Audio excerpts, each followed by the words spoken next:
او تعرضو، یا تم اعراض کرتے ہو. اعراض کرنا کیا ہوتا ہے؟ عین را اور ضاد اس کا روٹ ہے. اعراض کرنا یعنی بے رخی کرنا، منہ پھیر لینا. اور یہاں کیا مراد ہے؟ گواہی چھپا لینا. اور آپ نے سامنے آپ کے پورا معاملہ ہو رہا تھا، پوری واردات ہو رہی تھی، لیکن اس کے باوجود بھی آپ حق ظاہر کرنے کے بجائے، سٹینڈ لینے کے بجائے آپ منہ موڑ لیتے ہیں، آپ اسے اگنور کر دیتے ہیں، آپ نیگلیجنس پہ آ جاتے ہیں. فَإِنَّ اللَّهَ كَانَ بِمَا تَعْمَلُونَ خَبِيرًا، بے شک اللہ تعالیٰ ہے اس کی جو تم عمل کرتے ہو خبیر، خوب خبر رکھنے والا. پھر فرمایا یا ایھا الذین آمنو، اللہ تعالیٰ فرماتا ہے اے ایمان والو، جیسے پیچھے اللہ تعالیٰ نے فرمایا آواز دے کے ہم لوگوں کو، کہ ہم لوگوں کی طرف یہ اللہ تعالیٰ کی ندا ہے، آمینو باللہ، ایمان لے آؤ اللہ پر، ورسول ہی، اور اس کے رسول پر، والکتاب، اور اس کی کتاب پر، الذی، کیا کون سی کتاب ہے وہ؟ نزل علی رسولہ، جو اس نے نازل کی اپنے رسول پر، نہ کہ وہ کتاب جو ہم نے اپنے آپ گھڑ لی، اپنی مرضی سے اس میں چینجز کر دیے. کس کتاب پر ایمان لانا ہے؟ جو رسول پر نازل کی گئی تھی، والکتاب الذی انزل من قبل، اور جو اس سے پہلے نازل کی جا چکی ہے. کہ جو کتاب اللہ تعالیٰ کی طرف سے آئی ہیں اس پر بھی آپ کو ایمان لانا ہے کہ وہ اللہ کی طرف سے ہی ہیں. یہ ایمان کی ڈیفینیشن ہے یہاں پر. وَمَن يَكْفُرْ بِاللَّهِ وَمَلَائِكَتِهِ وَكُتُبِهِ وَرُسُلِهِ، جو کوئی کفر کرے گا اللہ کا، اس کے فرشتوں کا، اس کی کتابوں کا، اس کے رسولوں کا، والیوم الآخری، اور آخرت کے دن کا، ان چیزوں پہ انکاری ہے، نہیں مانتا کہ ججمنٹ ڈے ہے، کہ نہیں مانتا کہ فرشتے ہیں، اتھیسٹ ہے، یا بالکل بھی گاڈ فیئرنگ نہیں ہے، اس کے عمل اس طرح سے ظاہر کر رہے ہیں کہ وہ اللہ تعالیٰ پر اور آخرت کے دن پر اپنے انجام پر یقین نہیں رکھتا. فقط ضل ضلالا بعیدا، پس تحقیق وہ بھٹک گیا، بھٹک جانا بہت دور کا، کہ یعنی وہ دور کی گمراہی میں نکل گیا. ان الذین آمنو، بے شک وہ لوگ جو ایمان لاتے ہیں، ثم کفروا، پھر انہوں نے کفر کیا.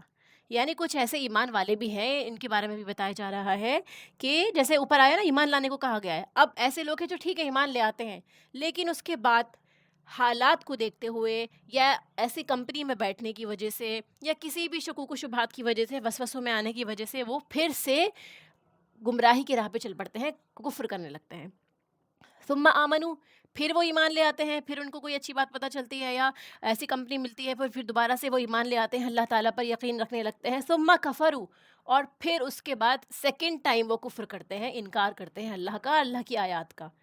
ثم ازدادوا کفرا، لیکن یہ آخری سٹیج تھی کہ اس کے بعد انہوں نے اپنے کفر کو اور بڑھا دیا، اس میں اور ازداد کر دیا. ٹھیک ہے، بڑھ گئے وہ، یعنی کیا کیا انہوں نے؟ اس میں بڑھوتری کرتے چلے گئے، اپنے گناہوں پہ، اپنے انکار پہ بڑھتے چلے گئے.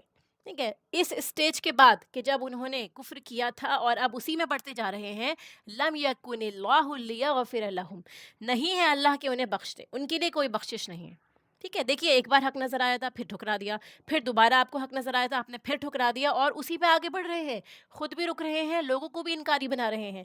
ایسی سچویشن میں اللہ تعالیٰ کی طرف سے بخشش نہیں ہوتی. ولا لیہدیہم سبیلا، کیوں نہیں ہوگی؟ کیونکہ آپ کو ہدایت ہی نہیں ملے گی. آپ کے سامنے ہدایت کا راستہ آیا تھا، آپ نے اسے چوز نہیں کیا. ٹھیک ہے، آپ نے اس کی قیمت ادا نہیں کری، آپ نے اس کو کسی بھی طرح سے آپ نے اپنے لیے امپورٹنٹ نہیں سمجھا، ویلیو نہیں کری، تو اس کے بعد پھر آپ کو ہدایت کا راستہ نہیں ملے گا. بشیر المنافقین، زیادہ تر ایسے لوگ کون ہوتے ہیں؟ جو منافق ہوتے ہیں. کیوں؟ کیونکہ وہ اپنے مفاد کی بیسس پہ ادھر ادھر ڈاماڈول کرتے ہیں نا. اسی لیے اگلی آیت میں فرمایا کہ خوشخبری دے دیجئے منافقوں کو، بِأَنَّ لَهُمْ عَذَابًا أَلِيمًا، کہ تمہارے لیے تو دردناک عذاب ہے. ایمان اور کفر کے بیچ میں جو آپ کھیل کھیل رہے ہیں، تو الٹیمیٹلی رزلٹ کیا ہے؟ کہ عذاب ہے دردناک. الذین یتخذون الکافرین، اور وہ جو بنا لیتے ہیں کافروں کا اولیاء، دوست، یعنی کافر ان کے دوست بن جاتے ہیں، یا وہ دوست بنا لیتے ہیں ان کو، من دون المؤمنین، مومنوں کے علاوہ، یعنی مومنوں کے علاوہ آپ پسند کرتے ہیں کہ آپ کے دوست کافر ہو، ان کے ساتھ اٹھنا بیٹھنا، ان کے طور طریقوں کو اپنانا. ٹھیک ہے، اس چیز پہ دھیان دیجیے گا کہ اس کا مطلب یہ ہے کہ آپ ان کے طرز عمل کو اختیار کرتے ہیں، آپ کو کافروں کی کمپنی اچھی لگتی ہے، ان کا وے آف لیونگ اچھا لگتا ہے. ایبتغون عندهم العزہ، کیا وہ چاہتے ہیں ان کے پاس عزت؟ یعنی آپ ایسی کمپنی میں اس لیے رہ رہے ہیں تاکہ آپ کا اسٹیٹس بڑھے، یا لوگ آپ کو جاننے لگیں. ٹھیک ہے، فٹ ان کرنے کے لیے سوسائٹی میں، ماحول میں آپ کو ان سے عزت چاہیے. فإن العزة للہ جمیعا، یہ ہم سب کو یاد رکھنی چاہیے بات، کہ ہماری عزت ایکچولی جو ہے دنیا میں، وہ اللہ تعالیٰ کی طرف سے ہی ہے. ساری کی ساری عزت جو کسی کو دنیا میں حاصل ہے، ٹھیک ہے، چاہے وہ اللہ کا ماننے والا ہو یا نہ ماننے والا ہو، وہ سب اللہ کی طرف سے ہی ہے. اسی لیے آپ عزت ڈیمانڈ کریں تو اللہ تعالیٰ کی بات مان کر، آپ اللہ تعالیٰ کے احکاموں پہ چلیں گے، اللہ احکام پہ چلیں گے تو اللہ تعالیٰ آپ کے لیے عزت خود ہی فراہم فرما دے گا۔ وقت نزل علیکم فی الکتاب، حالانکہ تحقیق اس نے نازل کیا تم پر، فی الکتابی کتاب میں سے، ان کہ اذا سمعتم آیات اللہ، کہ جب سنو تم اللہ کی آیات کو، یکفرو کفر کیا جاتا ہے ان کا اور مذاق اڑایا جاتا ہے ان کا، ویستہزؤ، یعنی دیکھیے کیا بات ہو رہی ہے کہ اللہ تعالیٰ نے اپنی کتاب میں یہ بات نازل فرما دی کہ آپ کسی ایسی جگہ بیٹھے ہوئے ہیں جہاں پہ اللہ کی آیات پڑھی جا رہی ہیں، ٹھیک ہے، اور اس کے بعد ان کا مذاق اڑاتے ہیں، کچھ لوگ ان آیات کا مذاق اڑا رہے ہیں، یعنی اب اس جگہ پہ ریڈنگ کی جا رہی ہے، تلاوت کی جا رہی ہے، یا پھر اس جگہ پہ ایسا ماحول کریٹ کیا گیا ہے کہ جو اللہ تعالیٰ نے نازل فرمایا ہے اس کا اپوزٹ ہو رہا ہے۔ مذاق اڑانے کا کیا مطلب ہے کہ جو اللہ تعالیٰ نے فرما دیا، جو ہمیں کمانڈز دیے ہیں، ان کا اپوزٹ ہونا بالکل، کہ ایک طرح سے کیا ہے، یہ مذاق اڑانے کے مترادف ہے کہ وہ مذاق اڑایا جا رہا ہے۔ یا پھر اگر آپ ایکچولی مذاق اڑانا دیکھیں کہ لوگ جو ہے دین کا مذاق بنا رہے ہوتے ہیں، حجاب والوں کا مذاق بنا رہے ہوتے ہیں، کسی آیت کا مذاق بناتے ہیں کہ اس کا مطلب تو یہ ہے، یا آج کل کے ٹائم پہ اس کو ایسے فالو کیا جائے گا، فلاں طبقہ اس کو فالو کرتا ہے، ہمارے پاس ان چیزوں کے لیے ٹائم نہیں ہے، کوئی بھی ایسی بات جو آپ کسی کو لیٹ ڈاؤن کرنے کے لیے، نچلا دکھانے کے لیے بولتے ہیں، وہ مذاق اڑانا ہے اللہ کی آیات کا۔ اللہ تعالیٰ فرماتا ہے فلا تقعدوا معہم، نہ تم بیٹھو ایسی محفلوں میں ایسے لوگوں کے ساتھ، حتی یخوضوا فی حدیث غیری، یہاں تک کہ وہ مشغول ہو جائیں اس کے علاوہ کسی اور بات میں، ٹھیک ہے۔ یخوضو جو ہے، خا واو اور زال اس کا روٹ ہے، خوض جو ہے وہ کسی پانی کے کنویں کے لیے استعمال کیا جاتا ہے، ٹھیک ہے۔ خوض پانی میں تیرنا، پانی میں گزرنا یا پانی میں اترنا، ٹھیک ہے، اس کے لیے استعمال کیا جاتا ہے پرٹیکولرلی۔ تو جب آپ پانی میں اترتے ہیں تو آپ ایک طرح سے اس کو ایسے امیجن کیجیے کہ ایک فن ایکٹیویٹی ہے یہ، جس میں آپ مشغول ہو جاتے ہیں، آپ اس میں پوری طرح سے ڈوب جاتے ہیں، اس ایکٹیویٹی کو انجوائے کرنے لگتے ہیں۔ تو وہاں سے اس کا یہ میننگ آیا ہے، اس کو اس کانٹیکس میں استعمال کیا گیا ہے کہ آپ مشغول ہو جاتے ہیں کسی چیز میں، ٹھیک ہے، کہ یہاں تک کہ وہ مشغول ہو جائیں، وہ لوگ جو مذاق بنا رہے تھے، فی حدیث غیری ہی، کسی اور بات میں، اس بات کے علاوہ۔ اگر ایسی باتیں ختم ہو جاتی ہیں، نارمل باتیں ہونے لگ جاتی ہیں، تو پھر آپ ان کے ساتھ بیٹھ سکتے ہیں۔ انکم اذا مثلہم، ورنہ کیا ہوگا اگر آپ بیٹھے ہوں گے تو آپ چاہے کچھ نہیں بول رہے ہیں تب بھی ان لوگوں کی طرح ہو جائیں گے، انہی میں شمار کیے جائیں گے جو مذاق اڑانے والے ہیں۔ ان اللہ، بے شک اللہ تعالیٰ، جامع، ٹھیک ہے، جامع جمع کرنے والا، المنافقین منافقوں کو، والکافرین اور کافروں کو، فی جہنم جہنم میں، جمیعا سب کے سب کو اللہ تعالیٰ قیامت کے دن جہنم میں جمع فرما دے گا۔ تفسیر دیکھیں آیت نمبر 135 سے، یا ایہا الذین آمنو، اے لوگو جو ایمان لائے ہو، کونو قوامین بالقسط، ہو جاؤ قائم رہنے والے، خوب خوب حفاظت کے لیے تیار رہنے والے، کس چیز کی؟ قسط کی، ٹھیک ہے، بالقسط یعنی قسط کے ساتھ میں، جیسے ہم نے بتایا بھی قسط کا کیا مطلب ہے۔ قسط کا مطلب یہ ہے کہ آپ انصاف پر ہیں، حق بات کو ادا کر رہے ہیں پوری طرح، جس طرح بات ہے اس کو ایکچولی ویسے ہی ڈیفائن کر رہے ہیں، ٹھیک ہے۔ تو اللہ تعالیٰ فرماتا ہے کہ تم قوام بن جاؤ حق بات کے، جو حق بات ہے، انصاف کے، عدل کے، ٹھیک ہے، ہر معاملے میں ہمیشہ عدل کو مد نظر رکھنا ہوگا کہ انصاف کیا ہے کسی بھی معاملے میں، ٹھیک ہے۔ اللہ تعالیٰ فرماتا ہے گواہی دینے والے بنے اللہ کے لیے، اگرچہ وہ تمہارے نفسوں کے خلاف ہو، یعنی وہ گواہی تمہارے ہی خلاف جاتی ہو، آپ نے کوئی غلط کام کیا ہے اور وہ بات سامنے آ گئی ہے، ٹھیک ہے، اب آپ سے پوچھا جا رہا ہے تو آپ ڈر کی وجہ سے یا یہ سوچ کے کہ لوگ کیا کہیں گے میرے بارے میں، اور میری اتنی اچھی ناموری تھی، میرے نام کو کیا ہوگا، میرے اسٹیٹس کیا ہوگا، آگے مذاق بنائیں گے لوگ میرا، نہیں، آپ کو کیا کرنا ہے، اگرچہ آپ نے کچھ غلط کیا ہے آپ اسے ایڈمٹ کر لیں، جس کا اثر دوسروں پر بھی پڑ رہا ہے اس سچویشن میں، ٹھیک ہے۔ اب یہاں فرمایا کہ آپ کیا کریں، اپنے نفسوں کے خلاف بھی اگر گواہی دینی پڑ رہی ہے کسی سچویشن میں، تو آپ کے خلاف ہو یا پھر آپ کے والدین ہوں، اس میں والدین کے خلاف آپ کی گواہی جاتی ہے، اور رشتہ داروں کے خلاف ہو، ٹھیک ہے، جیسے بتایا اقرب میں بھائی بہن، آپ کے بچے، آپ کے باپ دادا، آپ کے چچا ماموں خالہ پھپھی، اگرچہ یہ سب بھی آتے ہیں اس میں، اور اس کے علاوہ اگر وہ مالدار ہو یا فقیر ہو تو تمہیں ان کے خلاف گواہی دینی ہوگی، تو تمہیں دینی پڑے گی۔ امیری اور غریبی کی رعایت بالکل نہیں ہوگی، کسی سے مرعوب نہیں ہوا جائے گا، اور نہ ہی کسی پہ ترس کھایا جائے گا، یہ اسلام کا طرز عمل ہے۔ ہمیں سچ بولنے سے کوئی بھی چیز نہ روکے۔ کیا وجہ ہے اس کی؟ کہ اللہ تعالیٰ زیادہ قریب ہے ان دونوں کے، یعنی تم سے زیادہ ان کا خیر خواہ اللہ تعالیٰ ہے، کیونکہ اس نے ان کو پیدا کیا ہے ان لوگوں کو، ٹھیک ہے۔ اللہ تعالیٰ فرماتا ہے نہ تم پیروی کرو خواہش نفس کی، اپنی ڈیزائر کی، اپنی خواہشات کی یا دوسروں کی خواہشات کی کہ انہوں نے کچھ دے دلا کے آپ کو اس طرح سے آمادہ کر دیا کہ آپ غلط گواہی دیں گے، اللہ تعالیٰ فرماتا ہے کہ تم عدل پر خواہشات نفس پہ چلنے کی وجہ سے قائم نہ کر سکو گے عدل کو، عدل سے تم ہٹ جاؤ گے، ٹھیک ہے، حقدار کو پھر حق نہ دے سکو گے، اور اگر تم کجی کرو گے یعنی بات کو موڑو گے، تلوو جیسے بات کو صحیح رخ سے موڑ دینا، اس میں تحریف کرنا، یا بے رخی برتنا، آپ کا منہ موڑ دینا، اس چیز کو نظر انداز کر دینا، اللہ تعالیٰ فرماتا ہے یاد رکھو کہ بے شک اللہ تعالیٰ اس تمام واقعے کو خوب اچھی طریقے سے دیکھنے والا ہے۔ تو یہ اہم ترین آیت ہے، ہم سب کے لیے اس میں بہت بڑا سبق ہے، امت کے ایک ایک فرد کو انصاف سے کام لینے کی تلقین کی جا رہی ہے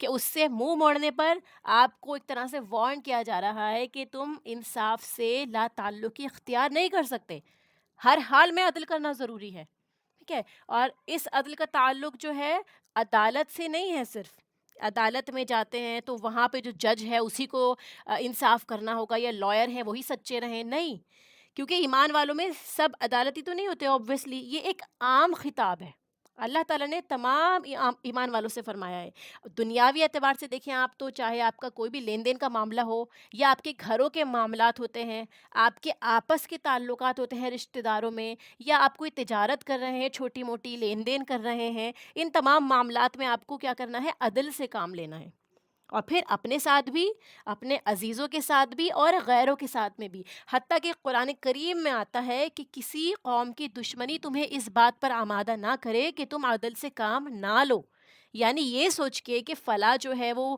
مسلمان نہیں ہے یا فلاں گنہگار انسان ہے آپ کے حساب سے، یا وہ غلط کام بھی کرتا ہے، تو آپ کیا کریں گے، آپ کو بھی رائٹ مل گیا ہے کہ اس کے ساتھ آپ بے ایمانی کر سکیں، جیسے کہ یہودیوں کا طرز عمل تھا، آپ کو اس چیز سے منع کیا گیا ہے، ٹھیک ہے، دشمنوں سے بھی آپ کو عدل کرنا ہے کیونکہ آپ سے آپ کا سوال ہوگا، اللہ تعالیٰ فرماتا ہے عدل کرو کیونکہ وہ تقوی کے قریب ترین ہے، عدل کے بغیر تقوی ممکن ہی نہیں، اور تقوی ہی عدل کو قائم کرنے کا سبب بنتا ہے، اور پھر شہداء للہ، یہ کام خالصتاً اللہ کی خاطر کرنا ہے، گویا اللہ تعالیٰ کو حاضر و ناظر سمجھتے ہیں اگر، تو ہم تب ہی عدل کر سکتے ہیں کہ اللہ تعالیٰ دیکھ رہا ہے، حاضر ہے، ناظر ہے، ہر چیز پر قادر ہے وہ، جب اس کو پتہ ہے، ٹھیک ہے، کہ آپ کے دل میں کیا ہے، آپ کی زبان پہ کیا چل رہا ہے، آپ کے خیالات میں کیا ہے، آپ کیسا عمل کرتے ہیں، تو آٹومیٹکلی انسان عادل سے کام کرے گا۔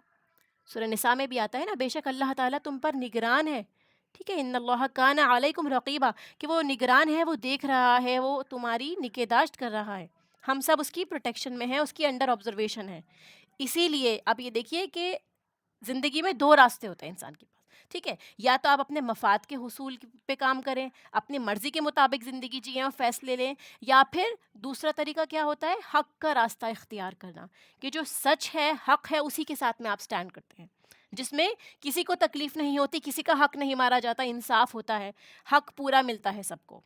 اب یہ جو چوائس ہے ہماری انسانوں کی، یہ ہمیں ایک دن میں 1000 مرتبہ تک بھی کرنی پڑ سکتی ہے، ٹھیک ہے، کہ ہمیں چوز کرنا ہے کہ جہاں پہ ہمیں کچھ پسند ہے، آپ کوئی ٹی وی ہی دیکھ رہے ہیں، ٹی وی چینل آپ کو اپنی پسند کا لگانا ہے اور سامنے والے کو اپنی پسند کا لگانا ہے، آپ کو کچھ کھانا ہے، ٹھیک ہے، یا آپ کا کوئی کام ہے، آپ کو کہیں جانا ہے اور کسی اور کو بھی کوئی نیڈ ہے، آپ کیا کرتے ہیں اس ٹائم پہ، یا آپ کو بچوں کو کوئی چیز دینی ہے اپنی، اس میں آپ کس طرح عدل کرتے ہیں، دن میں کئی مرتبہ آپ فیس کریں گے اس سچویشن کو کہ آپ اپنے آپ کو، اپنی پسند کو اوپر رکھتے ہیں یا سامنے والے کو رکھتے ہیں، ٹھیک ہے، تو کس چیز کو آپ اختیار کر رہے ہیں، وہ اللہ تعالیٰ کی رضا پانے کے لیے اگر ہے تو ہی وہ قابل تحسین ہے، یعنی آپ نے جو اپنا طرز عمل کیا صرف اس وجہ سے کہ مجھے انصاف کرنا ہے، اللہ مجھے دیکھ رہا ہے، میں اللہ تعالیٰ کے لیے شہداء ہوں، ٹھیک ہے، شہداء للہ، تو یہ ایک پرسنالٹی کا بیلنس بھی کریٹ کرتا ہے انسان کے اندر، وہ صرف اپنے لیے ہی نہیں جیتا لیکن وہ دوسروں کو بھی نکاح میں رکھتا ہے، ٹھیک ہے، مثلاً آپ دیکھیے کہ ڈرائیور ہے، اگر وہ سڑک پہ گاڑی چلاتا ہے تو اگر وہ دوسروں کا دھیان نہیں رکھے گا، ٹھیک ہے، یعنی گاڑی وہ ریش ڈرائیونگ کر رہا ہے، جیسے بھی چلا رہا ہے، تو کیا ہوگا، خود کو بھی نقصان کرے گا، دوسروں کا بھی نقصان کرے گا، ٹھیک ہے، تو اور اس کے علاوہ جیسے انسان اگر کسی پر ظلم کرتا ہے، اسی مثال سے سمجھیں تو وہ دوسرے کے ساتھ ساتھ اپنے اوپر بھی ظلم کر رہا ہوتا ہے اور اسے اس چیز کا علم بھی نہیں ہوتا، وہ سوچتا ہے کہ میں دوسروں کے ساتھ حق تلفی کر رہا ہوں، حالانکہ وہ اپنے ساتھ بھی نقصان دہ معاملات کر رہا ہوتا ہے، ٹھیک ہے؟ تو عام طور پر انسان اپنی ذات پر تمام حقوق چاہتا ہے، یعنی آپ جیسے ہم نے پچھلی کلاس میں بھی پڑھا کہ ہمیں ہر چیز چاہیے ہوتی ہے، سارے حق چاہیے، ہمارے سارے رائٹس پورے ہوں، لیکن جب ہماری ڈیوٹیز کی باری آتی ہیں، ہمیں کسی کو کچھ دینا ہوتا ہے یا کوئی اور ہم سے ڈیمانڈ کرتا ہے تو ہم تعویلیں کرنے لگتے ہیں، ٹھیک ہے، یا دوسروں کے اوپر قصور ڈال کے اپنی ذمہ داری سے فرار حاصل کرتے ہیں کہ میری وجہ سے نہیں ہوا، فلاں کی وجہ سے ہوا ہے، یا پھر یہ کہ میرے ساتھ بھی تو برا ہوا ہے اس لیے میں نے اس کے ساتھ برا کیا. ٹھیک ہے، اگر کوئی آپ کے ساتھ عدل نہیں کر رہا تو آپ کو تب بھی ظلم نہیں کرنا ہے، آپ کو اپنی ذمہ داری نبھانی ہے. اس آیت سے ہمیں یہ امپورٹنٹ لیسن ملتا ہے کہ جیسا کوئی کرے گا ہم اس کے ساتھ ویسے ہی ہوں گے. آپ نے بہت کامن سنا ہوگا نا کہ جو برا ہوتا ہے ہم اس کے ساتھ اور برے ہو جاتے ہیں، جیسا وہ معاملہ کر رہا ہے. نہیں، آپ سے آپ کا سوال ہوگا، اس سے اس کا سوال ہوگا. ٹھیک ہے، تو انسان کی زندگی میں جو چیز عدل کے راستے میں رکاوٹ بنتی ہے سب سے بڑی، وہ کیا ہوتی ہے؟ اس کی خواہش نفس. سورہ صاد میں بھی آتا ہے آیت نمبر 26 میں کہ لوگوں کے درمیان حق کے ساتھ فیصلہ کرو، خواہش نفس کی پیروی نہ کرنا، وہ تم کو اللہ کے راستے سے روک دے گی. ٹھیک ہے، یعنی وہ کیا کرے گی کہ آپ کو اللہ تعالیٰ کے راستے پہ چلنے سے روک دیتی ہے. کیا چیز؟ نفس کی پیروی کرنا، ڈیزائرز کے پیچھے چلنا، انسان کے اندر کی حرص، اس کے اندر کا بخل کہ مجھے جمع کر کے رکھنا ہے، سب کچھ میرے لیے ہو، وہ ساری خیر اپنے لیے طلب کرتا ہے. تو جو دوسروں کا معاملہ ہے اس سچویشن میں اگر اس کے مفاد پر زد پڑتی ہے، ٹھیک ہے، یا پھر اس کے والدین کے ساتھ کچھ غلط ہو رہا ہوتا ہے، تو وہاں انسان انصاف کو چھوڑ دیتا ہے. اور اس نتیجے میں کیا ہوتا ہے کہ برائی اور پھیلتی چلی جاتی ہے، کیونکہ انجسٹس لیڈس ٹو کرائم. لوگ کامیابی کی اس چیز کو سمجھتے ہیں کہ انسان کا اپنا ذاتی مفاد کس طرح پورا ہو جائے، زیادہ سے زیادہ مجھے دنیا سے کیسے فائدہ مل جائے، میرے بچوں کو کیسے فائدہ مل جائے. ٹھیک ہے، آپ کے اپنے ہیں، اپنے لوگ ہیں، ان کو آپ کو پوزیشنز دینی ہیں، آپ کو گورنمنٹ جابس دینی ہے، یا کسی ایسی پوزیشن پہ پہنچانا ہے جہاں پہ آپ کو لگتا ہے کہ آپ کے ریلیشن کی وجہ سے دوسروں کا کام ہو جائے گا، اور حالانکہ کہ اس جگہ کو کوئی اور ڈیزرو کرتا تھا، کسی اور نے اپنی محنت سے اس جگہ کو ارن کرنا تھا، لیکن آپ نے صرف اس وجہ سے کہ ہمارے اپنے ہیں اور ذاتی مفاد سوچ کے اس کو وہ سیٹ دے دی. تو یہ بھی ناانصافی ہے. ہماری مرضی نہیں چلتی ہے یہاں پہ، آپ کو یہاں انصاف سے کام لینا ہے، جو ڈیزرونگ ہے اس کو وہ جگہ دینی ہے آپ کو، چاہے آپ اس میں ناخوش ہو، آپ کے اپنے اس میں ناخوش ہو جائیں. ٹھیک ہے، تو اسی لیے ذاتی مفاد کو ترجیح دینا بعض اوقات اس حد تک بڑھ جاتا ہے کہ انسان اس کے حصول میں دوسروں کے حقوق بھی پامال کر جاتا ہے. کسی اور کا حق تھا اور اس جگہ آپ نے کیا کیا؟ کسی اور کو دے دیا وہ چیز. ٹھیک ہے، جبکہ اصل کامیابی کس چیز میں ہے؟ لا ضرر ولا ضرار، یعنی نہ آپ تکلیف دیں اور نہ تکلیف اٹھائیں. مسلمان کی پہچان کیا ہوتی ہے؟ مسلمان کی یہ پہچان ہے کہ اس کی زبان اور ہاتھ سے کبھی کسی کو تکلیف نہ پہنچے. ٹھیک ہے، نہ آپ کے ہاتھ سے کوئی ایسا کام ہو جائے جس سے کسی اور کو تکلیف ہو رہی ہے، کیونکہ آپ کو نہیں پتا نا آپ کی ایک ناانصافی کی وجہ سے کتنا اس انسان کو تکلیف پہنچی ہو اور وہ اس کے لیے کتنی محنت کر رہا ہو، اور صرف اس وجہ سے کہ ہماری سورس لگتی ہے یا ہماری بات چیت کہیں پر ہے اور ہم کسی اور کا حق مار لیں، حالانکہ ہم ڈیزرونگ نہیں ہیں. کہ ہر انسان کو پتا ہوتا ہے کون ڈیزرونگ ہے کون نہیں ہے. یہاں پہ آپ کو اپنا معاملہ اللہ سے رکھنا چاہیے. اگر آپ کے لیے بہتر ہوگا آپ اللہ سے دعا کیجیے، اپنی کوشش کیجیے، دیٹس اٹ. تو حق تلفی کرنا کہ جب آپ کا اپنا مفاد آگے آ رہا ہو یا اپنوں کے ساتھ ہو رہا ہو تو عمومی طور پر انسان یہاں پہ حق تلفی کرتا ہے. اس چیز سے روکنے کو کہا گیا ہے. اور یہ جو ہے یہ ہم سب کی تربیت کا ایک خاص پہلو ہے. اگر ہمارے بچے ہیں تو ہمیں ان کو سکھانا چاہیے، اگر ہمارے بڑے ہیں اگر وہ ایسا کر رہے ہیں تو ہم ان تک بھی میسج پہنچائیں، ہمارے بھائی بہن ہیں تو ان کو بھی اس چیز سے روکیں. جب تک ہر شخص دوسرے سے تعاون نہیں کرتا، اس کو نہیں سمجھاتا، اس تک بات نہیں جاتی، تب تک عدل قائم نہیں ہوگا. اور اس میں بھی دیکھیے سب سے پہلے ہمیں خود عمل کرنا ہے اس چیز پہ. ٹھیک ہے، اپنی ذاتی زندگی میں اگر ہم قوامین بالقسط ہو جائیں گے اس کے بعد ہی پوری دنیا میں امن ہو سکتا ہے. آپ خود کرپٹڈ ہیں اور آپ چاہتے ہیں کہ دنیا میں کیسے کرپشن ختم ہو جائے، تو یہ تو پاسبل نہیں ہے، کیونکہ سب سے پہلے شروعات آپ سے ہوگی. اگر آپ خود کام کرتے ہیں، اگر آپ خود عمل کرنے والے ہیں تو آپ کا عمل گواہی دے گا، ساری دنیا آپ کا وہ عمل دیکھے گی. اس کے بعد ہی آپ پیغام دوسروں تک پہنچا سکتے ہیں، اور اسی پیغام میں پاور ہوگی جو واقعی آپ کے عمل میں ہوگا. وہ وائبز لوگوں تک پہنچتی ہیں. پھر آپ کے قریبی، آپ کے فیملی ممبرز، آپ کے ریلیٹیوز اس چیز کو پہچانیں گے، محسوس کریں گے. اس کے بعد انشاءاللہ اللہ تعالیٰ آپ کے ہاتھوں سے وہ کام کرائے گا، دوسروں تک بھی میسج وہ پہنچے گا. تو ہمیں کیا کرنا ہے؟ ہمیں ہوا کے پیچھے نہیں چلنا بلکہ خدا کے پیچھے چلنا ہے. ٹھیک ہے، ہوا اپنی مرضی کی پیروی کرنا اور خدا جو ہے وہ اللہ کی مرضی کی پیروی کرنا ہوتا ہے. اس چیز پہ ہمیں جمنا ہے انشاءاللہ. ٹھیک ہے، تو کیا رکاوٹ بنتی ہے عدل کے راستے میں ہماری؟ کہ ہم رشتہ داریوں کو آگے لے آتے ہیں. ٹھیک ہے، یا پھر ہو سکتا ہے ہمیں مال مل رہا ہو. یہ سب چیزیں ڈیزائرز کے اندر آتی ہیں. کہ یہ سب اس کو آپ موٹا موٹا سمجھیں گے نا، نفس ہمارا نفس جو ہے وہ ہمیں غلط کاموں پہ ہمیشہ ابھارتا ہے اور اچھائی سے روکتا ہے. ٹھیک ہے. حدیث مبارکہ میں بھی آتا ہے کہ اپنے بھائی کی مدد کرو، خواہ وہ ظالم ہو یا مظلوم ہو. تو کسی نے پوچھا یا رسول اللہ صلی اللہ علیہ وسلم، مظلوم کی مدد تو سمجھ میں آتی ہے لیکن ظالم کی مدد ہم کیسے کریں گے؟ تو آپ صلی اللہ علیہ وسلم فرماتے ہیں کہ اسے ظلم سے روک دیں، یعنی ظلم کرتے ٹائم اس کا ہاتھ پکڑ لیں، وہ غلط کام نہ کرے. کیوں؟ کیونکہ جو انسان ظلم کر رہا ہوتا ہے، حق تلفی کر رہا ہوتا ہے، تو وہ اپنی جان پہ ظلم کرتا ہے. ایکچولی وہ اپنے آپ کو جہنم کا مستحق بنا رہا ہوتا ہے. تو آپ ایسے لوگوں کو روکیے غلط کرنے سے، تو ان کے لیے بھی یہ خیر خواہی ہے، اس ظالم کے لیے بھی یہ خیر خواہی ہے.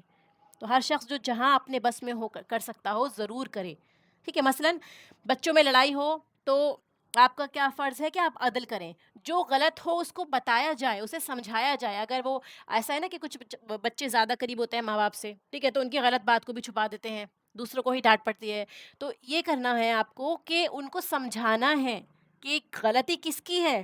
کیونکہ اسی چیز کے تحت ایسا لگے گا پھر انسان جیسے جیسے بڑھتا جاتا ہے تو اسے لگتا ہے کہ نہیں میں ہی ٹھیک ہوں، میری غلط بات پہ بھی پردہ ڈالا گیا ہے نا، تو ہمیشہ وہ یہی ایکسپیکٹ کرے گا کہ میری غلط بات کو ہی صحیح سمجھا جائے گا. پھر بہن بھائی بڑے ہو کر جائیداد میں لڑتے ہیں تو بھی حق بات سے معاملہ کرنا چاہیے. ان لوگوں کو یہ نہیں سوچنا چاہیے کہ ہمارا زیادہ حق ہے، یہ نہیں سوچنا چاہیے کہ زیادہ فائدہ ہمیں مل جائے. ٹھیک ہے. کیوں؟ کیونکہ آپ اپنے خلاف حق کو اگر اوپر رکھتے ہیں، یعنی حق کے اگینسٹ جاتے ہیں، تو یہ جنت میں جانے سے آپ کو روک دیتا ہے. پھر والدین کے ساتھ میں ادب سے رہنا. ٹھیک ہے. ان کا حق ان کو دینا. اگر وہ غلطی کر رہے ہیں، کوئی بات آپ کو نظر آتی ہے شریعت کے خلاف، تو آپ ان کو حکمت سے اور محبت کے ساتھ سمجھائیں کہ وہ بھی انصاف کا معاملہ کریں اپنے بچوں کے ساتھ یا جہاں پہ بھی ہو. کیونکہ ہمیں ان کو بھی روکنا ہے نا. ہم یہ نہیں سوچ سکتے ہمارے ماں باپ ہیں تو جو چاہے کریں، ہمارے بچے ہیں تو جو چاہے کریں. ٹھیک ہے. اگر کسی کی محبت ہمیں روک دے گی انصاف سے، تو وہ ایکچولی اس کی خیر خواہی نہیں ہے، بلکہ قیامت کے دن ہم اپنے پسندیدہ لوگوں کے لیے، اپنے پیاروں کے لیے جو ہے عذاب کا سبب بنیں گے. کیوں؟ کیونکہ ہم انہیں روک سکتے تھے لیکن ہم نے نہیں روکا. تو جب انسان کا ایمان مضبوط ہوتا ہے تو اس کے دل میں اللہ تعالیٰ کے سوا پھر دوسروں کا خوف نہیں ہوتا، نہ ہی ان کی محبت بہت زیادہ بڑھتی ہے. جب اللہ کی محبت حقیقی معنوں میں آپ کے اندر بڑھے گی تو پھر دوسری محبتیں اس کے تابع ہو جائیں گی، اسی کو فالو کرنے لگیں گی، اور آٹومیٹکلی انسان جو ہے وہ عدل پر قائم ہو جائے گا. تو اس آیت سے یہ خلاصہ ہمیں ملتا ہے کہ ہمیں کیا کرنا ہے، پرسسٹنٹ عمل کرنا ہے اور فرم ہونا ہے حق کے ساتھ میں. ٹھیک ہے. اور کسی ملامت کرنے والے کی ملامت سے اپنے حق کو نہیں چھوڑنا ہے. کوئی بھی آپ کو اکیوز کر رہا ہے کہ آپ کے فیملی ممبر کے ساتھ آپ نے ایسا کیوں کیا، نہیں، آپ کو پتہ ہے آپ نے کیوں کیا. ٹھیک ہے. سب سے پہلا حق کیا ہے پھر؟ عدل کا بھی، اللہ تعالیٰ کا. یعنی عدل میں سب سے پہلا حق یہ ہے کہ ہم اللہ تعالیٰ کے ساتھ عدل کریں. کیسے؟ اس کی عبادت میں کسی کو شریک نہ کر کے، کیونکہ شرک جو ہے وہ سب سے بڑا ظلم ہے. اور پھر اس کے بعد والدین کے ساتھ میں آتا ہے کہ ان کے ساتھ ہمیں عدل کرنا ہے، کہ ہمیں ان کو حق دینا ہے، ان کی اطاعت کرنی ہے، ان کی فرمانبرداری کرنی ہے، حسن سلوک کرنا ہے. اور پھر آپ دیکھیں گے اس کے بعد اولاد آتی ہے، اور باقی اسی طرح سے ماحول کے اندر عدل کرنا کہ آپ پولیوشن نہ کریں، اوور ریسورسز استعمال نہ کریں، ویسٹ نہ کریں. اینیملس کے ساتھ ہو گیا کہ ان کو تکلیف نہ دیں. کوئی بھی ریسورس آپ ویسٹ کر رہے ہیں، آس پاس والوں کو تکلیف پہنچا رہے ہیں، یہ ہر طرح سے ہمیں اس آیت کو سمجھنا ہے کہ جس لیول پہ ہم کر سکتے ہیں ہمیں عدل کو قائم رکھنا ہے انشاءاللہ. پھر آتا ہے کہ اے ایمان والو، آیت نمبر 136، اے ایمان والو ایمان لاؤ. ٹھیک ہے. تو ایمان لانے کا مطلب کیا ہے؟ دیکھیے، ایمان کی کمزوری سارے گناہوں کی جڑ ہے. یعنی اگر ہمارا ایمان ہی اس لیول کا نہیں ہے تو ہم کچھ بھی نہیں کر پائیں گے. تو جڑ بتا دی گئی ہے کہ ایمان والو، تم اپنے آپ کو ایمان والا کہتے ہو لیکن ایمان تمہارے اندر نہیں ہے، تو تم ایمان لے آؤ، پھر سے ایمان لے آؤ، اور وہ ایمان جو سچا ایمان ہو. کیا ہے ایمان؟ اللہ تعالیٰ پر ایمان، اس کے رسول پر ایمان، اس کی کتاب پر ایمان، اور وہ جو اس نے اپنے رسول پر نازل کی تھی. الکتاب الذی نزل علی رسولہ. اب کتاب دیکھیے، یہاں پر الف لام اگر لگا ہے کتاب کے ساتھ تو خاص کتاب مراد ہے، یعنی کسی خاص کتاب کی طرف اشارہ کیا گیا ہے. ٹھیک ہے. جیسے ہم جانتے ہیں خاص کتاب یہاں پہ اگر ہم امت محمدیہ کے لیے اس آیت کو لیتے ہیں تو ہماری قرآن کریم ہے. اس کے علاوہ جو اور کتابیں اس سے پہلے نازل ہوئی ہیں، ساری کتابیں جو رسولوں پر آئی ہیں، وہ 4 بڑی کتابیں ہو گئی، اور باقی صحیفے جو وقت کے ساتھ ساتھ اللہ تعالیٰ نے اپنے رسولوں پر نازل فرمائے. اللہ تعالیٰ فرماتا ہے کہ جو انکار کرے گا اس کا، اس کے فرشتوں کا، اس کی کتابوں کا، اس کے رسولوں کا اور آخرت کے دن کا، تو وہ گمراہی میں دور نکل گیا۔ تو یہاں پہ ایمان کی تفصیل آئی ہے، ٹھیک ہے؟ ایمان کو یہاں پہ ڈیوائڈ کیا گیا ہے الگ الگ شاخوں میں۔ آپ کو ڈیٹیل میں پتہ چلے گا کہ ایمان کیا ہے ایکچولی۔ کہ ہم سمجھتے ہیں کہ صرف اللہ پر ایمان لے آئے تو کافی ہے، نہیں۔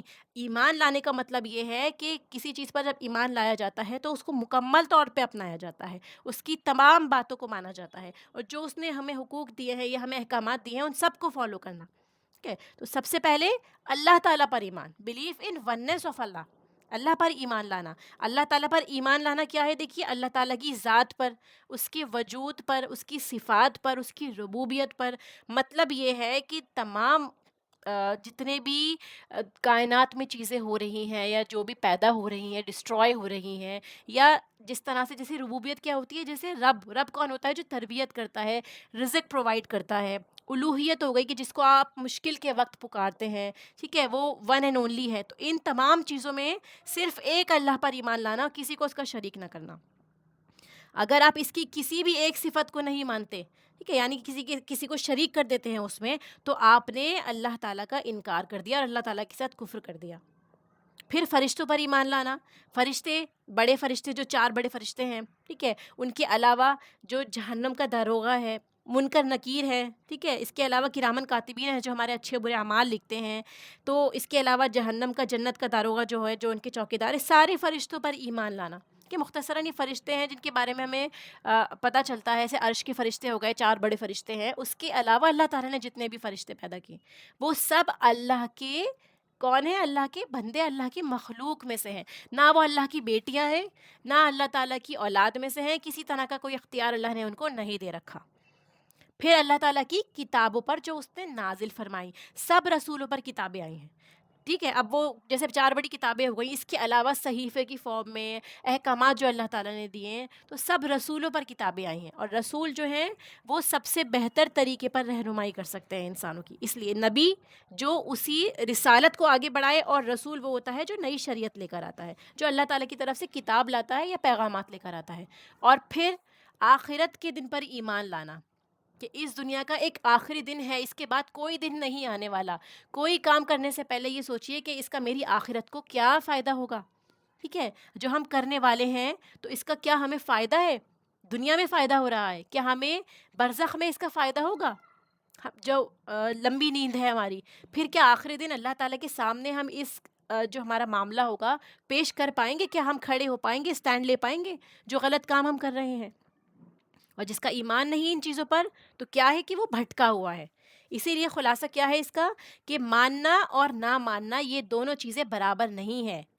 پہلے ایمان لائے اللہ تعالیٰ پہ، پھر انسان کیا کرتا ہے؟ کفر کرنے لگتا ہے اللہ تعالیٰ کے ساتھ میں، تو وہ عملی کفر بھی کرنے لگتا ہے، ٹھیک ہے؟ تو ایمان لانے والوں سے کہا جا رہا ہے کہ ایمان لے آؤ۔ یہ بظاہر ایک عجیب عمل معلوم ہوتا ہے، جیسے آپ سے کوئی بولے نا کہ آپ مسلمان ہیں، آپ مسلمان بن جائیے، تو یہ ایک وارننگ بھی ہے، ایک طرح کی ڈانٹ بھی ہے، اور ایک طرح کا آپ کو سمجھایا بھی جا رہا ہے، ایڈوائس بھی دی جا رہی ہے، ٹھیک ہے؟ کہ ایک کیا معنی اس کا ہو سکتا ہے کہ انکار کی بجائے اقرار کریں، کہ نہ ماننے والوں سے الگ ہو کر ماننے والوں میں شامل ہو جائیے۔ اور دوسرا معنی ہے کہ آدمی جس چیز کو مانتا ہے، سچے دل سے جس کو مانتا ہے، شعوری ایمان کے طور پہ آپ کو ایمان لانا چاہیے۔ یعنی صرف یہ نہیں کہنا کہ ہاں ہم ایمان والے ہیں، بلکہ شعوری ایمان ہونا۔ آپ کیوں یہ کام کر رہے ہیں؟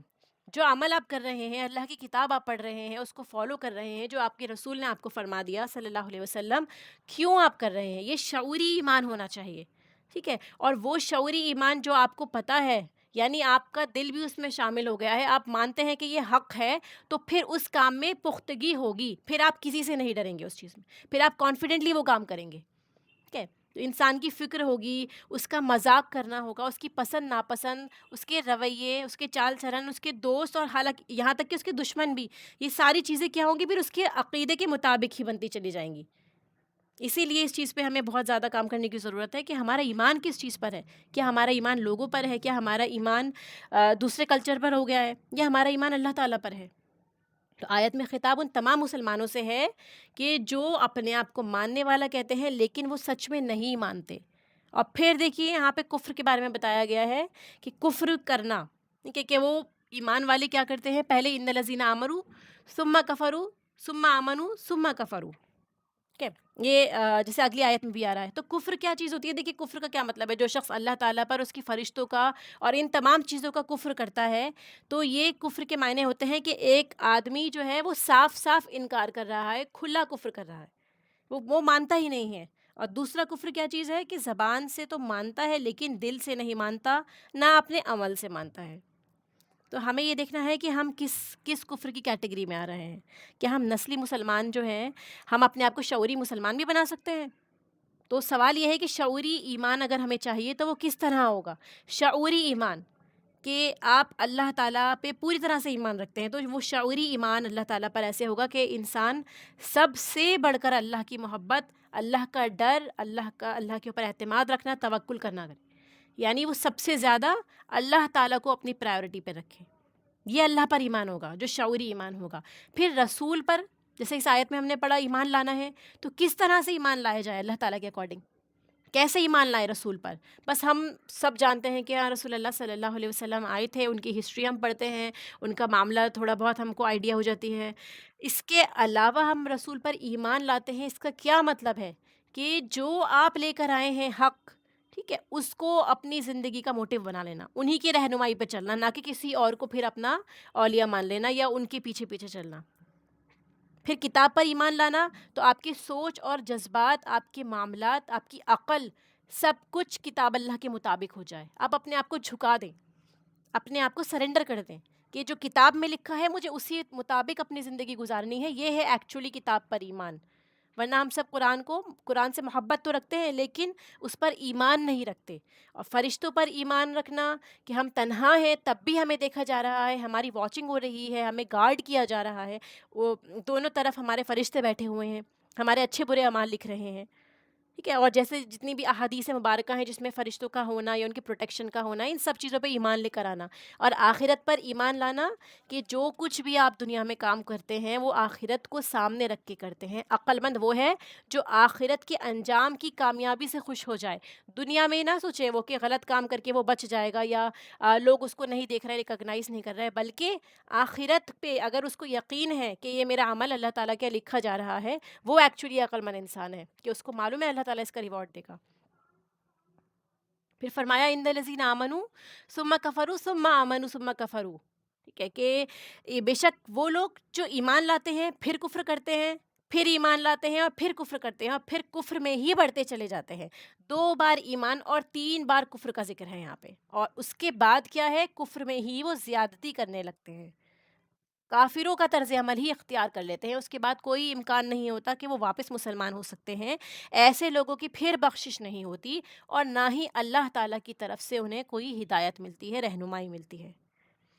کیونکہ نیکی سیدھے راستے پہ لے جانے کا سبب بنتی ہے، اور جو ہم گناہ کرتے ہیں وہ گناہ کا دروازہ کھولتے ہیں اور اسی میں ہم آگے بڑھتے چلے جاتے ہیں. کوئی غلط کام ہم یہ سوچ کے کرتے ہیں کہ ٹھیک ہے ایک بار کر رہے ہیں پھر توبہ کر لیں گے، تو یہ بہت ڈرنے والی چیز ہے. کیوں؟ کیونکہ آپ ایک گناہ کریں گے تو دوسرے گناہ کا دروازہ آٹومیٹکلی کھل جائے گا. اگر اس گناہ کے کام سے آپ بچتے ہیں تو وہ نیکی میں شمار ہوگا. اس طرح آپ کو مزید توفیق ملے گی کہ آپ اور غلط کاموں سے بچتے چلے جائیں گے. یہ ہدایت راتوں رات انسان کو نہیں مل جاتی ہے. اس کے علاوہ اگر اللہ تعالیٰ کسی کے ساتھ معاملہ کرے تو بے شک مل سکتی ہے، لیکن آپ کا معاملہ، آپ کا طرز عمل، آپ کا کسی غلط کام کو اگنور کرنا یا اللہ کا خوف محسوس کرنا، وہ سبب بنتا ہے ہدایت کے دروازے کو کھلنے کا. تو اگر کوئی شخص ایمان کے بعد کفر کرتا ہے پھر توبہ کر لیتا ہے تو اس کی توبہ قبول ہو سکتی ہے. لیکن اگر وہ پھر کفر کرنے لگتا ہے اور اسی میں ترقی کرنے لگتا ہے تو پھر اس کو ہدایت نصیب نہیں ہوتی ہے، کیونکہ کفر میں ترقی انسان کے لیے مغفرت اور ہدایت دونوں کا دروازہ بند کر دیتی ہے. اور اگلی آیت میں منافقین کا ذکر ہو رہا ہے، یعنی یہ طرز عمل جو ہے یہ منافقین کا تھا، وہ یہ کام کیا کرتے تھے. یہ کھلونا سمجھ کر اپنی خواہشات کے مطابق کھیلتے رہتے تھے. جب دماغ میں ہڑ اٹھتی ہے ان کے، مسلمان ہو جاتے ہیں. جب دوسری طرف سے ان کو بلاوا آنے لگتا ہے یا اپنا مفاد دیکھتے ہیں تو پھر وہ کافر ہو جاتے ہیں. جب فائدہ نظر آتا ہے مسلمان بن جاتے ہیں. جب دوسری طرف فائدہ نظر آتا ہے، مسلمان بننے میں تکلیف محسوس ہوتی ہے، تو کیا کرتے ہیں؟ اس راستے کو چھوڑ دیتے ہیں. اور یہ بہت کامنلی ہم آج کل اپنے آپ میں بھی دیکھ سکتے ہیں کہ ہمیں جو چیز اچھی لگتی ہے، ہمیں جو شریعت پسند آتی ہے، جو کلچر پسند آتا ہے، ہم اسی کو فالو کرنے لگتے ہیں. کہ اس میں فن ہے یا اس میں مزہ آ رہا ہے یا کوئی پرابلم کی بات نہیں ہے. اگر آپ دیکھیں گے طلاق کے کیس میں بھی یہ ہوا تھا ٹرپل طلاق میں کہ جہاں پہ فائدہ نظر آ رہا تھا بہت سے لوگوں کو تو وہ دوسری اپنی اپنی شریعت کو چھوڑ کے دوسروں کے کلچر کے اوپر جا کے وہاں سے فیصلہ لینے لگے تھے کیونکہ وہ ان کے خلاف جانے لگا تھا. ٹھیک ہے، تو کچھ معاملے میں آپ اسلام پہ چلنے لگ جاتے ہیں اور جہاں آپ کے مفاد کے خلاف ہوتا ہے وہاں آپ دوسری شریعتوں کو ماننے لگ جاتے ہیں. تو یہ چیز کیا ہے؟ یہ چیز پسندیدہ نہیں ہے کہ یہ کھیل بنانے کے مترادف ہو گیا. کبھی آپ کفر میں چل پڑتے ہیں، کبھی آپ ایمان پہ چل پڑتے ہیں. ٹھیک ہے، تو ایک شخص محض کافر بن جانے پر ہی کافی نہیں ہوتا بلکہ وہ کیا کرتا ہے؟ دوسرے لوگوں کو بھی پھر اسلام سے پھیرنے کی کوشش کرنے لگتا ہے اور اسلام کے خلاف افواہیں پھیلانے لگتا ہے، سازشیں کرنے لگتا ہے. ٹھیک ہے، چاہے وہ چھپا کے کرے، خفیہ طور پر کرے یا اعلانیہ کرے. تو یہ چیز جو ہے شدت کا سبب بنتی ہے اور اسی وجہ سے ایسے لوگ واپس نہیں آتے کہ کیا کہتے ہیں وہ کہ ہم نے تو دیکھ لیا اسلام میں آ کے، مسلمان مر کے ہم نے تو دیکھ لیا. جیسے یہودی کہا کرتے تھے کہ صبح میں ایمان لیا اور رات تک کفر کرنے لگنا کہ اس دین میں کچھ بھی نہیں ہے، اس دین میں خرابیاں ہی خرابیاں ہیں. یہ ساری چیزیں دوسروں کو بھی متنفر کرنے کا ذریعہ بنتی ہیں. آپ کی ایک تھاٹ ہے کسی آیت کو لے کے یا کسی چیز کو لے کے، آپ اسے دوسروں کے ساتھ مت شیئر کریے اگر آپ کو لگتا ہے کہ ان کا ذہن بھی کرپٹ ہو سکتا ہے. آپ کے اپنے سوالات ہیں، آپ دوسروں کو اس میں شک میں نہ ڈال دیں. اس سے کیا ہوگا؟ اپنا تو ہم گناہ سمیٹتے ہی ہیں، دوسروں کا بھی گناہ ہم سمیٹ لیتے ہیں. اسی لیے اللہ تعالیٰ فرماتا ہے بشر المنافقین بان لهم عذابا الیما، خوشخبری دے دو منافقوں کو. یہ منافقانہ عمل ہے کہ ان کے لیے دردناک عذاب ہے. اب دیکھیے خوشخبری کا لفظ استعمال ہوا ہے یہاں پہ کہ بیڈ نیوز کے لیے بشارت کا لفظ کیوں آیا ہے؟ کیوں اللہ تعالیٰ نے فرمایا کہ خوشخبری دے دو؟ کہ یہ ایک طنز ہے، طنز کے طور پر آیا ہے. ٹھیک ہے، کہ ایک طرح سے اس کو طنز بھی مانا جائے گا. دوسرا کہ عربی زبان میں بشارت جو ہے وہ خبر کے لیے بھی آتا ہے، چاہے وہ اچھی خبر ہو یا بری خبر ہو، لیکن شرط یہ ہے کہ اس خبر کا اثر چہرے پر نمایاں ہونا چاہیے. جیسے ہم جانتے ہیں نا بشرا کھال کو کہا جاتا ہے. ٹھیک ہے، تو بشر بھی وہ ہے کھال والا. تو جس چیز کا اثر آپ کے کھال پر ہونے لگے، آپ کے چہرے پر ہونے لگے، تو وہ چیز بشارت میں آ جاتی ہے، چاہے وہ کوئی غم کی خبر ہو یا خوشی کی خبر ہو. اس کا بھی یہ معنی لیا جاتا ہے. ٹھیک ہے، تو معنی کیا ہے؟ خبر دے دو منافقوں کو، آپ صلی اللہ علیہ وسلم سے کہا جا رہا ہے، اور پھر باقی لوگ بھی دوسروں تک یہ پہنچا دیں، اس خبر کو عام کر دے کہ منافقت کا انجام بہت برا ہے. یہ خبر دینا کیوں ضروری ہے؟ دیکھیے کیوں آپ اللہ تعالیٰ کی طرف سے ہمیں کمانڈ آیا ہے تاکہ لوگ عبرت پکڑیں اور ہوش میں آئیں کہ یہ عمل غلط ہے. انہیں اطلاع ملے گی تو انسان کیا کرتا ہے؟ جب انسان کے اوپر اس کو پتہ چلتا ہے کہ اس کا ایک برا انجام ہونے والا ہے یا مجھے سزا ملنے والی ہے تو عمومی طور پہ باز آ جاتا ہے. جیسے ٹریفک لائٹ کراس کرنے پہ ہمارے پاس میں کیا ہوتا ہے؟ اس کا چلان ہمیں بھرنا پڑتا ہے، فائن بھرنا پڑتا ہے. تو انسان پھر کیا کرتا ہے؟ وہ اویئر ہو جاتا ہے، وہ تھوڑا اٹینٹیو ہو جاتا ہے. اسی لیے جب آپ کو اور ہمیں بتایا جاتا ہے کہ اللہ تعالیٰ فلاں چیز سے ناراض ہوتا ہے یا اس پہ عذاب ہے، تو یہ چیزیں ہمیں سرسری طور پہ نہیں لینی چاہیے بلکہ ان چیزوں کو دیکھنا چاہیے، ان خصلتوں کو دیکھنا چاہیے کہ یہ ہمارے اندر تو موجود نہیں ہے اور ساتھ ہی اس کو کنوے بھی کرنا ہے لوگوں سے. اگر آپ کسی میں دیکھیں بلا خوف شہداء للہ بن کے، الذین یتخذون الکافرین اولیاء، کہ یہ منافقین یہ وہ لوگ تھے جو کافروں کو دوست بنا لیتے تھے مومنوں کے علاوہ، کافروں سے فائدہ حاصل کرنا چاہتے تھے. ٹھیک ہے، منافقت جیسے جنگ بدر کے بعد ظاہر ہوئی تھی. ہم سب جانتے ہیں کہ جب جنگ بدر ہو گئی تھی اس کے بعد میں منافقت جو ہے وہ دھیرے دھیرے کر کے ظاہر ہونے لگی تھی. مفاد پرستی کی وجہ سے دونوں طرف جو ہے یہ لوگ اپنا فائدہ ڈھونڈنے لگتے تھے کہ حالانکہ وہ دونوں میں سے کسی کے بھی دوست نہیں تھے، نہ ہی قریش مکہ کے اور نہ ہی مسلمانوں کے. تو منافقین جب یہ دیکھتے تھے کہ ایک طرف خطرہ ہے تو اس جگہ سے ایگزٹ کر لیا کرتے تھے، دوسری طرف چلے جایا کرتے تھے. یا فلاں جگہ ہمیں قربانی دینی پڑے گی، وہاں اس جگہ کو چھوڑ دیا کرتے تھے. وہ اپنا الو سیدھا کرتے تھے کہ جہاں ان کو فائدہ ہو. اللہ تعالیٰ فرماتا ہے کہ یہ لوگ ان کے پاس عزت لینا چاہتے تھے. ٹھیک ہے، کیا چاہتے ہیں؟ ایبتغون عندہم العزہ، کہ وہ چاہتے ہیں کہ انہیں عزت ملے ان لوگوں کے ساتھ میں، ان کی نظر میں جچنا چاہتے ہیں، بڑا بننا چاہتے ہیں، عزت کروانا چاہتے ہیں.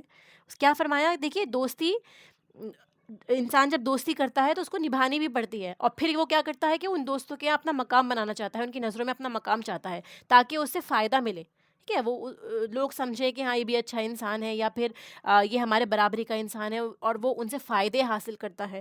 اسی لیے کفار سے دوستی یہ لوگ حاصل کرنا چاہتے تھے، حالانکہ اللہ تعالیٰ فرماتا ہے کہ عزت تو ساری کی ساری اللہ کے پاس ہے. کہ عزت اللہ تعالیٰ کے پاس ہی ہے، ان لوگوں کے پاس نہیں ہے.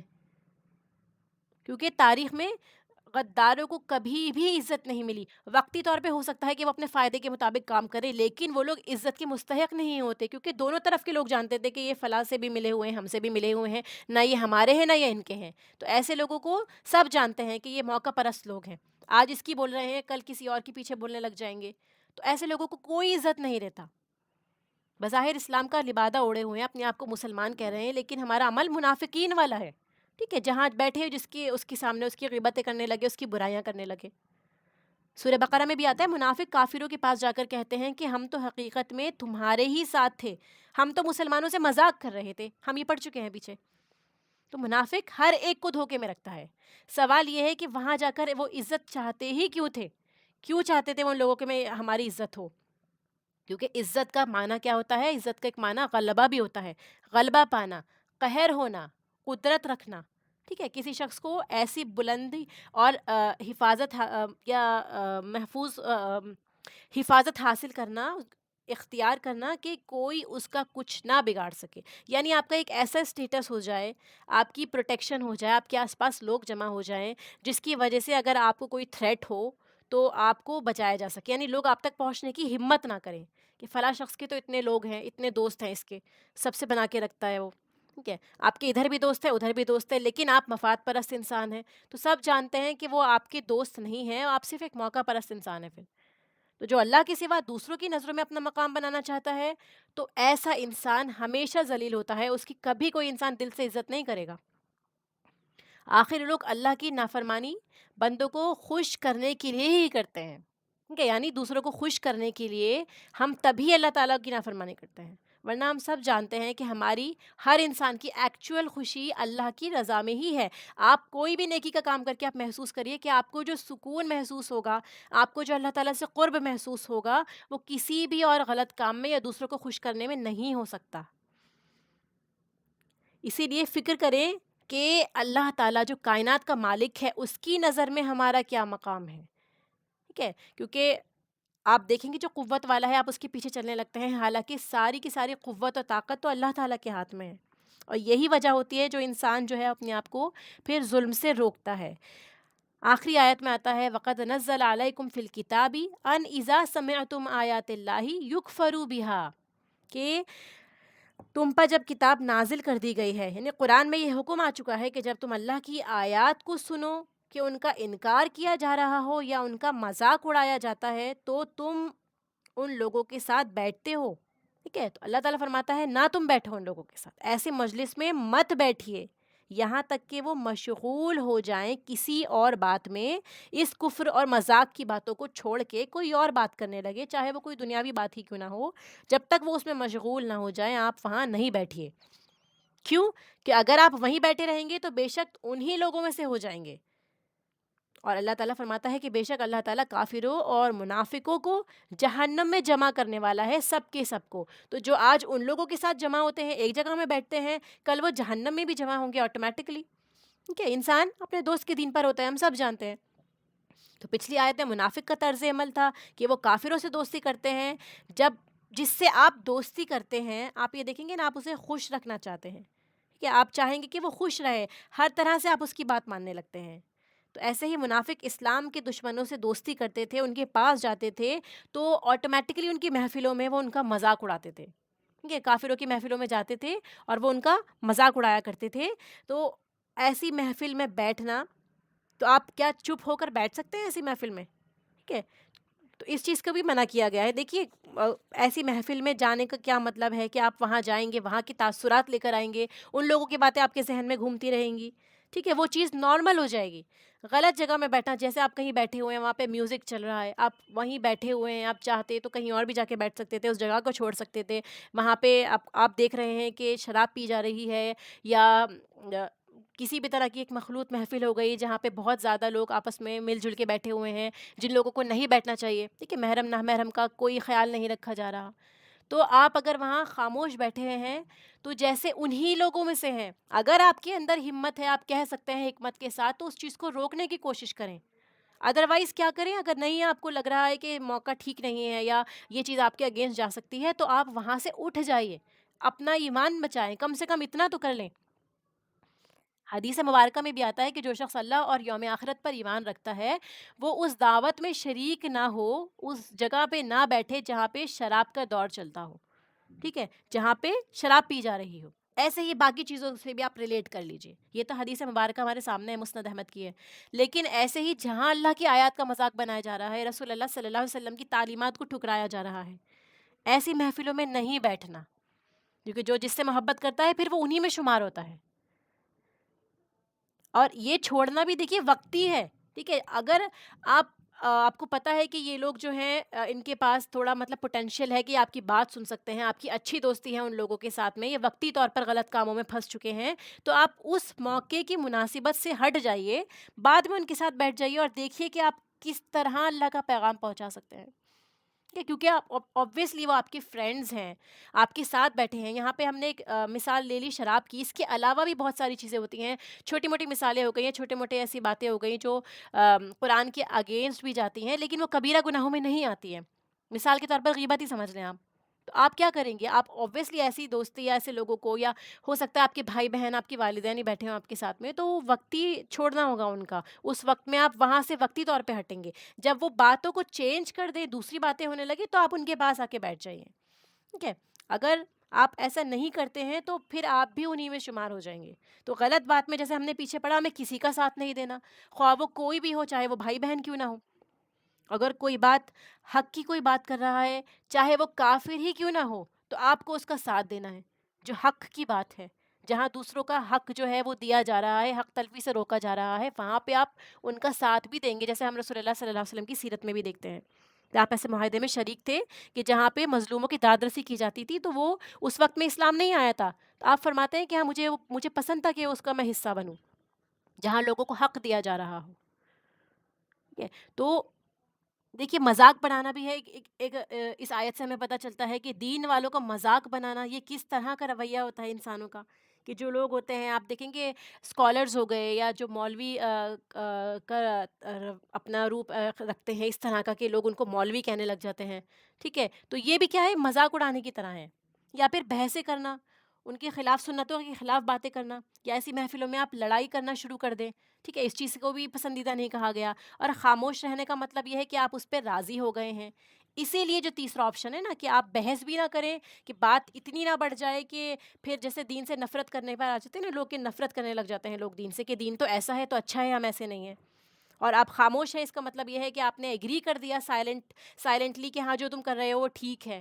چاہے وہاں پہ کوئی گانے بجانے کی محفل ہو، یا غلط کام ہو رہی ہوں، یا ہمارے جو فنکشنز ہوتے ہیں، آپ اس میں بھی دیکھیے نا بہت ساری چیزیں ایسی ہوتی ہیں جو اللہ تعالیٰ کی مرضی کے خلاف جا رہی ہوتی ہیں، جو سنتوں کے اگینسٹ جا رہی ہوتی ہیں. اسی لیے جو آپشن ہے کہ اٹھ جائیے وہاں سے، کہ جہاں ایسی چیزیں ہو رہی ہیں وہاں سے اٹھ جائے. اس سے یہ فائدہ ہے کہ انسان بری الذمہ ہو جائے گا کہ ہمارا اس وقت میں ان سے کوئی تعلق نہیں تھا جب یہ مذاق بنا رہے تھے یا غلط کام کر رہے تھے. پھر اللہ تعالیٰ کی آیات کا انکار جو کس طرح ہوتا ہے اور کون کرتا تھا؟ جو منافقین ہوتے تھے. اب دیکھیے منافقین مطلب کم عقل لوگ، جن کے پاس عقل کم ہے یا جن کے پاس علم کی کمی ہے. ٹھیک ہے. کیوں؟ کیونکہ حق ثابت ہو چکا تھا، اتنا واضح تھا حق، کوئی بھی دلیل جو تھی اس کے اگینسٹ نہیں جا رہی تھی، تب بھی وہ لوگ اس چیز کو نہیں مانتے تھے اور ان باتوں کو بے وزن سمجھتے تھے جو اللہ کی طرف سے آئی ہیں، جو رسول اللہ صلی اللہ علیہ وسلم فرما رہے ہیں. ان کو کمتر سمجھنا آج کل کی باتوں کے مقابلے میں، تو یہ کیا ہے؟ انسان کی بے وقوفی کی علامت ہے. اس لیے منافقین کو جو ہے وہ سفہا بھی کہا گیا ہے. وہ بے وقوف تھے. ٹھیک ہے. وہ خود ہی کم عقل تھے ایکچولی.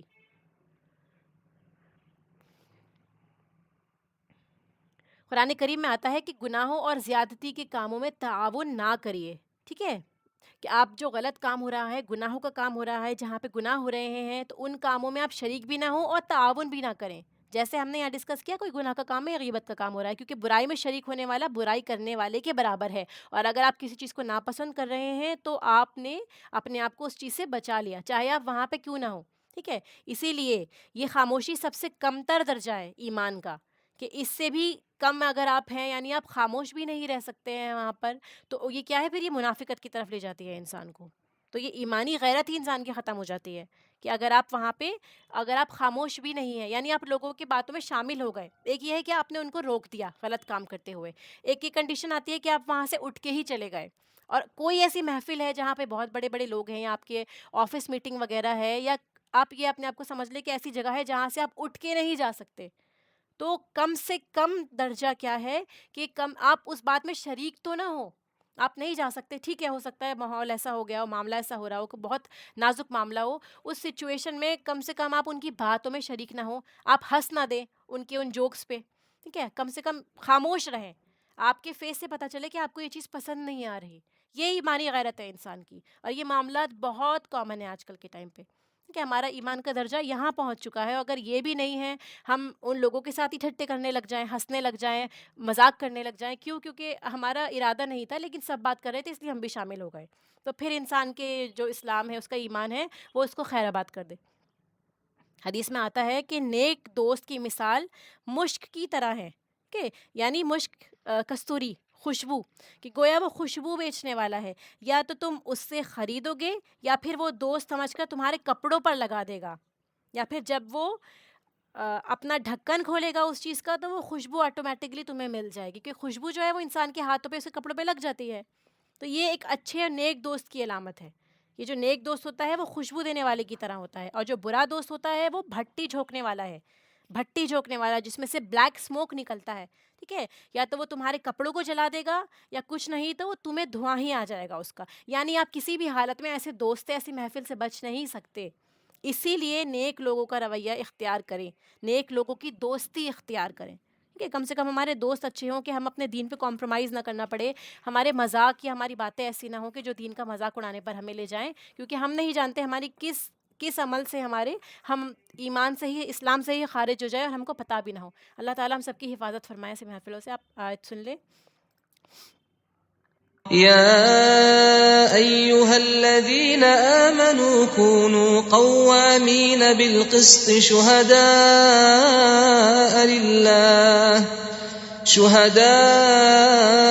لله ولو على أنفسكم أو الوالدين والأقربين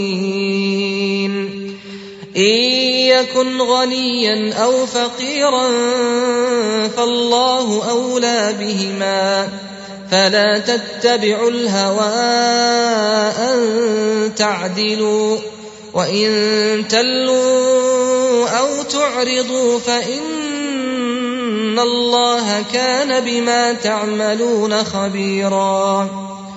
يا أيها الذين آمنوا بالله ورسوله والكتاب الذي نزل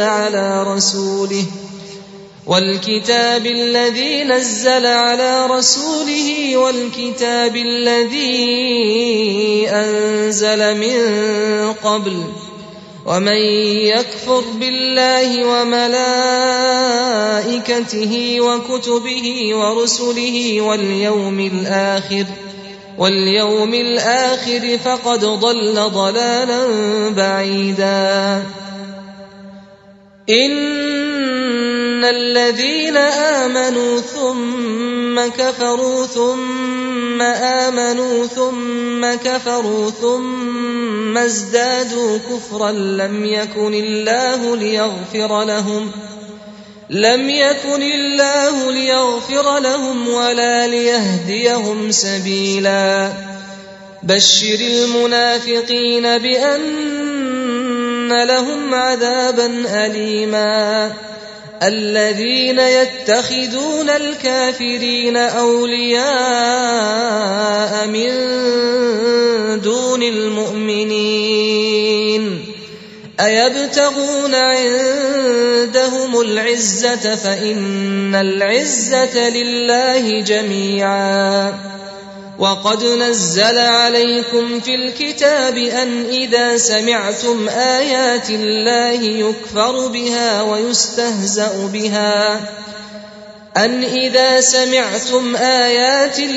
يكفر بها ويستهزأ بها فلا تقعدوا معهم حتى يخوضوا في حديث غيره إنكم إذا مثلهم إن الله جامع المنافقين والكافرين في جهنم جميعا.